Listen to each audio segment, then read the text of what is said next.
Lidh këtë duash. E qeshura shpërtheu në sallën e mbuluar me xhama në katin e 27 të kullës në Faria Lima, duke u përhapur si jehon arrogante mes mureve të shtrenjta prej xhami dhe tavolinës së gjatë prej drurit të errët. Ishte një e qeshur e lartë, e sigurt, e atij që beson se ka fituar para se loja të ketë mbaruar. Gustavo Valenti u mbështet pas në karrigen e tij prej lëkure italiane, e cila kërciti lehtë në peshën e vetë kënaqësisë së tij. Ai hapi krahët sikur të ishte në skenë dhe hodhi vështrimin përreth duke kërkuar reagim. Dhe reagim gjeti. Disa drejtues qeshën bashkë me të, disa sepse donin ta bënin, të tjerë sepse kishin frikë të mos qeshnin. 2 analistë të rinj pranë murit shkëmbyen shikime të pasigurta. Njëri uli kokën duke bërë sikur kontrollonte laptopin. Tjetri shtypi stilolapsin mes gishtave derisa nyjat ju zbardhen. Atmosfera kishte një tension që nuk dukej menjëherë, por ndihej në mënyrën si askush nuk merrte frym lirshëm. Daniel Morina qëndronte në këmbë përballë tavolinës. Nuk kishte ulur supet. Nuk kishte bërë asnjë lëvizje mbrojtëse. Telefoni ishte në dorën e tij, i mbajtur fort, por pa nervozizëm. Nuk ngriti zërin. Nuk reagoi ndaj talljes. Vetëm mori frym thellë, sikur po numëronte diçka brenda vetes. Je i pushuar nga puna, vazhdoi Gustavo, duke goditur një dokument mbi tavolinë me një zhurmë të thatë. Dhe askush në São Paulo nuk do të punsoj dikë si ti pas ditës së sotme. Fjala ra rënd. Më rënd se e qeshura. Camila Tora, menaxherja financiare, shtrëngoi buzët aq fort sa ju zbehen. Ajo kishte parë shumë mbledhje të tensionuara gjatë karrierës së saj, por kjo nuk ishte më një debat profesional. Ishte poshtërim publik. Danieli e pa Gustavon për disa sekonda. Në fytyrën e tij nuk kishte zemërim. Nuk kishte as frikë. Kishte vetëm një lloj qetësie të ftohtë, sikur po analizonte një ekuacion. A mund të bëj një telefonat para se të largohem? Pyeti ai. Qetësia e zërit të tij ishte pothuaj e bezdishme. Salla shpërtheu sërish në të qeshura. Telefono, tha Gustavo duke u ngritur në këmbë. Ai e tregoi me gisht sikur të ishte një nxënës problematik. Telefono këtë duash. Presidentin, guvernatorin, edhe papën nëse dëshiron. Këtu vendos unë. Disa qeshën tepër fort si për të treguar besnikëri. Të tjerë vetëm shikonin. Danieli ngriti telefonin në vesh. Heshtja nisi pikërisht aty. Telefonata u lidh në zile të dytë. Mirëdita, tha ai. Po. Konfirmoj. Jam në sallë. Gustavo kryqëzoi krahët duke buzëqeshur. Ishte buzëqeshja e një njeriu që mendon se po shikon një akt komik. Po, vazhdoi Danieli. Ai sapo e konfirmoi përpara të gjithëve. Buzëqeshja e Gustavos u zvogëlua pak. Vetëm pak. Një lëvizje aq e vogël sa askush nuk do ta vinte re, përveç atyre që e vëzhgonin me kujdes. Danieli dëgjoi për disa sekonda. Sytë e tij nuk u larguan nga Gustavo. E kuptova, tha më në fund. Mund ta ekzekutoni. Telefonata përfundoi. Ai e uli telefonin ngadalë. Heshtja që pushtoi sallën nuk ishte e menjëhershme. Ajo u ndërtua si një re e rënd para stuhisë. Dikush kolliti lehtë. Dikush tjetër lëvizi karrigen. Gustavo anoi kokën. Të thanë të kthehesh në kubikulin tënd? Pyeti ai me përçmim. Danieli futi telefonin në xhep. Nuk u përgjigj. Për shumicën e të pranishmëve, kjo dukej si një tjetër histori e zakonshme e pushtetit korporativ. Gustavo kishte 4 vite si drejtor rajonal. Ai kishte ngritur një reputacion agresiv. Vendoste shpejt. Fliste fort. Askush nuk e kundërshtonte. Por muajt e fundit diçka kishte ndryshuar. Raportet financiare kishin filluar të tregojnë anomali. Kontrata me vlera të fryra. Pagesa të dy fishta që askush nuk I shpjegonte. Kompani të reja që fitonin tender të brendshëm pa histori. Gjithmonë me miratim direkt nga drejtoria rajonale. Daniel Morina kishte ardhur 3 javë më parë si konsulent I përkohshëm I pajtueshmërisë. Askush nuk e kishte marrë seriozisht. Sidomos Gustavo. Për të, Danieli ishte vetëm një burokrat tjetër. Nëse mbarove teatrin, tha Gustavo, siguria do të shoqëroj. Camila mori frym thellë. Gustavo, ndoshta duhet ta diskutojmë. Asgjë nuk duhet, e ndërpreu ai. E di shumë mirë çfarë po bëj. Në atë moment telefoni fiks I sallës ra. Zëri ishte aq I fortë sa të gjithë ngritën kokën. Askush nuk lëvizi. Gustavo rrotulloi syt dhe e mori receptorin. Valenti. Sekonda e parë, asgjë. E dyta, asgjë. Në të tretën fytyra e tij ndryshoi. Po, zotëri. Këtë herë askush nuk qeshi. Ai drejtoi shpinën sikur dikush e kishte kapur nga jaka. Nuk isha në dijeni që raporti ishte protokolluar tashmë. Një murmuritje e lehtë kaloi në sallë. Raport? Danieli nuk lëvizi. Jo, zotëri, vazhdoi Gustavo. Ai nuk është larguar nga ndërtesa. Dora që mbante receptorin filloi të dridhej lehtë. Po. E kuptoj. Telefonata përfundoi. Ai vendosi receptorin ngadalë, sikur të ishte bërë papritur shumë I rëndë. Burri që pak minuta më parë qeshte me zë të lartë tani duke I zbrazë. Ka ndonjë problem? Pyeti Danieli. Zëri I tij ishte I njëjtë. Pa triumf. Pa ironi. Vetëm qetësi. Gustavo u përpoq të rifitonte kontrollin. Ai drejtoi kollaren. Ti je auditori I jashtëm? I pavarur, tha Danieli. I emëruar nga kontrolloria qendrore. Një analist pëshpëriti, o zot. Danieli eci drejt tavolinës. Isha këtu për të verifikuar dokumentet para regjistrimit zyrtar. Kjo është absurde, shpërtheu Gustavo. Absurd, tha Danieli, duke e ndërprer për herë të parë, ishte ajo që gjeta. Ai hapi dosjen. Faqe pas faqeje. Numra. Firma. Transferime. 14 kontrata të fryra. 3 kompani të lidhura me të njëjtin identitet fiskal. Miratime me firmën e Gustavos. Ajri në sallë u rëndua. Nuk mund ta provosh, tha Gustavo me zë më të ulët. Është provuar tashmë. Danieli pa të gjithë. Më duhej vetëm të konfirmoja nëse mënyra si trajtonit njerëzit këtu përputhej me raportet. Heshtje absolute. Telefoni I Gustavos vibroi.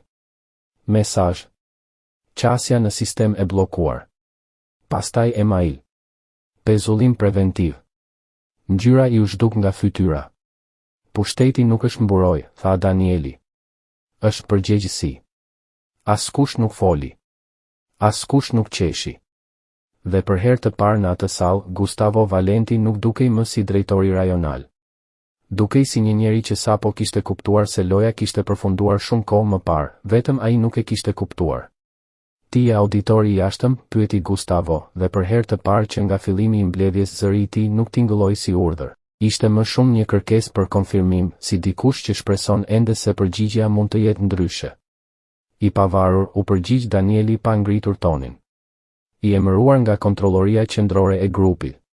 Fjalët ranë mbi sallë si një gur në ujë të qetë. Nuk pati zhurmë të menjëhershme, vetëm valë që përhapeshin ngadalë në fytyrat e njerëzve. Një analist në fund të tavolinës u mbështet pas karriges sikur ajri të ishte bërë papritur shumë I rëndë. O zot! Pëshpëriti ai pa dashje. Askush nuk e qortoi. Askush nuk e shikoi. Sepse të gjithë mendonin të njëjtën gjë, Danieli eci drejt skajit të tavolinës me hapa të qetë, të matur. Nuk kishte ngutje në lëvizjet e tij. Nuk kishte triumf. Vetëm një ndjenjë detyrimi që duhej përmbushur. Isha këtu për të verifikuar autenticitetin e dokumenteve para regjistrimit zyrtar, tha ai. Kjo është absurde, ndërhyri Gustavo, duke u përpjekur të rikthente autoritetin që po I rrëshiste nga duar. Ai u ngrit në këmbë aq shpejt sa karrigia u përplas pas tij. Askush nuk më informoi për këtë. Absurd, tha Danieli për herë të parë duke e prerë fjalën. Zëri I tij nuk ishte I lartë, por ishte I prerë si te. Ishte ajo që gjeta. Ai vendosi një dosje të thjeshtë mbi tavolinë. Nuk ishte elegante. Nuk kishte logo luksoze apo kapak të trash. Dukej pothuaj e zakonshme. Por përmbajtja e saj nuk ishte. Ai e hapi. Faqet u shpalosën njëra pas tjetrës. 14 kontrata me çmime të fryra. Tabela krahasuese. Data. Firma. 3 kompani të lidhura indirekt me të njëjtin numër identifikimi fiskal. Transferime të miratuara nën autorizimin e drejt për drejt të Gustavos. Ajri në sallë u bë i rëndë. Askush nuk lëvizi. Dikush ndaloi së shtypuri tastierën. Një tjetër hoqi syzet dhe i mbajti në dorë pa e kuptuar pse. Gustavo u përkul mbi tavolinë. Nuk mund ta provosh, tha ai. Por zëri i tij nuk kishte më forcën e mëparshme. Është provuar tashmë, tha Danieli. Ai ngriti syt dhe pa të gjithë sallën. Jo vetëm Gustavon. Të gjithë. Më duhej vetëm të konfirmoja nëse sjellja këtu brenda përputhej me raportet. Heshtje absolute. Camila uli syt. Ajo kishte dyshuar prej muajsh. Kishte parë faturat që nuk përputheshin, aprovimet e shpejta, kompanitë që shfaqeshin papritur dhe fitonin kontrata të mëdha, por në atë ndërtesë askush nuk fliste kundër drejtorit rajonal. Gustavo dukej më i vogël brenda kostumit blu që dikur i jepte autoritet. Shpatullat e tij, që zakonisht qëndronin drejt, tani ishin paksa të varura. E kur disët këtë, murmuriti ai. Ishte një pyetje e dëshpëruar. Jo, tha Danieli. Unë vetëm vëzhgova. Në atë moment telefoni i Gustavos vibroi mbi tavolinë. Një tingull i vogël. Por në atë heshtje dukej si alarm. Ai e mori. Mesazh. Qasja në sistem ishte bllokuar. Vetullat i u bashkuan. Një email tjetër mbërriti menjëherë pas. Titulli: Pezullim preventiv. Ngjyra i u zhduk nga fytyra. Ai e lexoi 2 herë. Pastaj një të tretë. Sikur fjalët të mund të ndryshonin. Salla e pa atë moment. Askush nuk kishte nevojë për shpjegime. Pushteti nuk është mburoj, tha Danieli qetësisht. Është përgjegjësi. Gustavo hapi gojen. Asgjë nuk doli. Ai kërkoi fjalë, justifikime, zemërim, diçka për të mbajtur veten në këmbë. Por nuk kishte më asgjë. E njëjta sallë që qeshte me të pak minuta më parë tani e shikonte në heshtje. Nuk kishte më aleat. Nuk kishte më duar trokitje. Vetëm njerëz që shmangnin kontaktin me sy. Ai që sfidon pa ditur me këflet, mëson, vazhdoi Danieli, por ai që nënvlerëson pa ditur kush po e vëzhgon bie. Fjalët nuk ishin kërcënim. Ishin përfundim. Askush nuk duar trokiti. Askush nuk foli. Rënia nuk ishte dramatike. Nuk pati britma. Nuk pati përplasje tavolinash. Ishte e turpshme. E ngadalë. Si një ndërtesë që shembet nga brenda. Pak minuta më vonë dera u hap dhe departamenti juridik hyri në sallë. 2 burra dhe një grua me dosje në duar. Nuk kishte uniforma policie. Nuk kishte kamera. Vetëm formalitet. Zoti Valenti, tha gruaja me një ton profesional. Ju lutem të na shoqëroni. Gustavo nuk kundërshtoi. Ai pa përreth. Askush nuk u ngrit për ta mbrojtur. Asnjë nga ata që kishin qeshur. Ai mori xhaketën me lëvizje të ngadalta. Për një moment dukej sikur do të thoshte diçka. Sikur do të sulmonte. Ose do të kërkonte falje. Por nuk foli. Ai u shoqërua jashtë me formalitet. Dhe kjo dhembi më shumë se çdo skandal publik. Sepse nuk kishte spektakël. Vetëm heshtje. Dera u mbyll pas tij. Askush nuk lëvizi për disa sekonda. Pastaj dikush mori frym thellë. Një tjetër uli kokën mbi laptop. Camila fshiu një pikë djers nga balli. Danieli mblodhi dosjen ngadalë. Rregulloi faqet me kujdes, sikur çdo dokument të kishte peshë më të madhe se letra vetë. Ai nuk dukej i lumtur. As i lehtësuar. Vetëm i qetë. Puna ishte bërë. Para se të largohej, ai hodhi një vështrim të fundit mbi sallën. Njerëzit që pak më parë kishin qeshur tani shmangnin sy. Frika kishte ndryshuar anë. Nuk ishte për hakmarrje, tha ai më në fund. Zëri i tij ishte i ulët, por i qartë. Ishte për integritet. Askush nuk kundërshtoi. Sepse të gjithë e dinin se ishte e vërtetë. Ai mori çantën dhe u drejtua drejt derës. Para se ta hapte, u ndal për një sekondë. Mos harroni, tha pa u kthyer plotësisht. Ata që qeshin më fort zakonisht janë ata që nuk e kuptojnë se po vëzhgohen. Pastaj doli. Dera u mbyll but. Jashtë, qyteti vazhdonte si zakonisht. Makina, zhurmë, dritë, njerëz që nxitonin drejt takimeve të radhës. Por brenda asaj sale, asgjë nuk do të ishte më si më parë. Sepse ndonjëherë rënia më e madhe nuk vjen nga britma. Vjen nga momenti kur heshtja tregon të vërtetën. Para se të largohej, Danieli ndaloi për një çast dhe hodhi sytë mbi ekipin që kishte mbetur në sallë. Askush nuk po fliste. Laptopët që pak minuta më parë klikoheshin pa pushim tani qëndronin të hapur, por të harruar. Filxhanët e kafes ishin ende mbi tavolinë, disa gjysmë të mbushur, disa të ftohtë, si dëshmi e një mbledhjeje që kishte filluar si rutinë dhe kishte përfunduar si një kthes e papritur për të gjithë.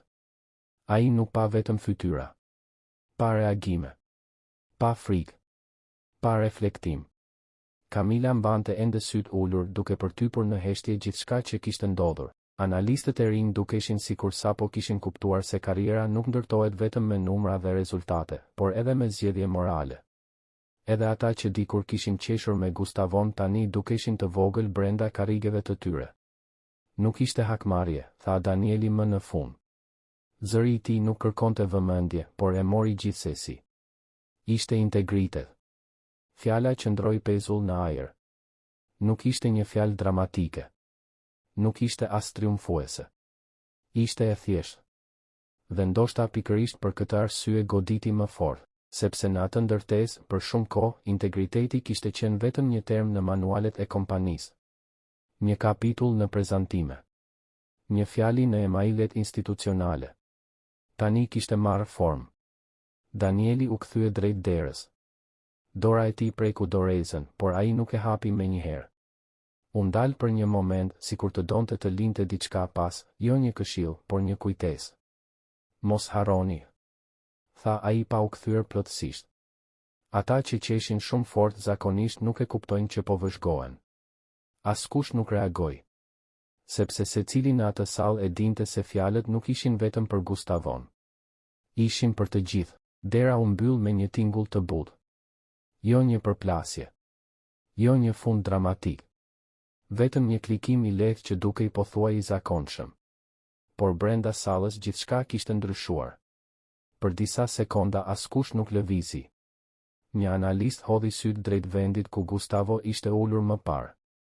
Karrigia bosh dukej më e rëndë se çdo prani. Dikush tjetër mori frymë thellë, sikur vetëm tani kishte kuptuar se po e mbante frymën prej shumë minutash. Jashtë, pamja e São Paulos ishte e njëjtë. Qielli i gri i qytetit shtrihej mbi ndërtesa të pafundme. Makina lëviznin në rrugë. Helikopterët kalonin mbi çati, telefona binin në zyra të tjera. Takime të tjera fillonin. Bota nuk ndaloi. Por brenda asaj salle asgjë nuk do të ishte më si më parë. Sepse ndonjëherë ndryshimi nuk vjen me zhurmë. Nuk vjen me skandale televizive apo britma korridoreve. Vjen në heshtje, në momentin kur maska bie dhe njerëzit kuptojnë se kishin parë gjithçka gabim. Ndonjëherë rënia më e madhe nuk vjen nga ai që bërte. Vjen nga ai që qesh tepër. Sepse e qeshura e tepërt shpesh është mburoj për frikën, arrogancën ose bindjen se askush nuk guxon të kundërshtojë. Gustavo kishte besuar pikërisht këtë. Se posti e mbronte, se njerëzit kishin frikë. Se askush nuk shikonte. Por gjithmonë ka dikë që shikon. Dhe siç thon fjalët e urta 16, 18, krenaria i paraprin rrëzimit dhe mendje madhësia shkatërimit. Nuk është vetëm një paralajmërim fetar. Është një përshkrim i natyrës njerëzore. Kur dikush fillon të besoj se është mbi rregullat, mbi njerëzit, mbi pasojat, ai tashmë ka nisur të bjerë, vetëm se ende nuk e di. Edhe predikuesitet, 11 kujton, sepse kur dënimi për të keqen nuk zbatohet menjëherë, zemra e njeriut priret të bëjë keq. Por dënimi vjen. Gjithmonë vjen, sepse koha shpesh krijon iluzionin e pandëshkueshmërisë. Kur gabimet nuk ndëshkohen menjëherë, ato fillojnë të duken si të lejueshme. Kur askush nuk flet, heshtja interpretohet si miratim. Por drejtësia nuk është gjithmonë e shpejtë. Ajo është e duruar. Dhe kur arrin, nuk ka nevojë për zhurmë. Në atë sallë, shumë njerëz kuptuan diçka që nuk mësohet në universitete apo manuale menaxhimi. Nuk është posti që mbron dikë. Është sjellja. Postet ndryshojnë. Titujt zhduken. kartat e aksesit bllokohen me një klikim të vetëm. Por reputacioni mbetet. Nuk është kostumi që mban pushtetin. Është karakteri, sepse kostumi mund të jetë i shtrenjtë, zyra mund të jetë në katin e 27 dhe pamja mund të jetë spektakolare, por pa karakter gjithçka është vetëm dekor. Integriteti nuk bërtet. Ai pret. Dhe kur flet, nuk ka nevojë për forcë. Nëse kjo histori të bëri të reflektosh mbi arrogancën, udhëheqjen dhe përgjegjësinë, ndoshta arsyeja është sepse secili prej nesh ka parë një Gustavo në jetë. Ndoshta në një zyrë. Ndoshta në një institucion. Ndoshta edhe brenda vetes. Reflekto. Nga cili qytet apo vend po e lexon këtë histori? Sepse historitë ndryshojnë vendet, por njerëzit janë të njëjtë kudo. Dhe mos haro, respekti është minimumi që mund t'i japësh dikujt. Arroganca gjithmonë kërkon çmimin e saj. Dhe e vërteta edhe kur vonon gjithmonë arrin.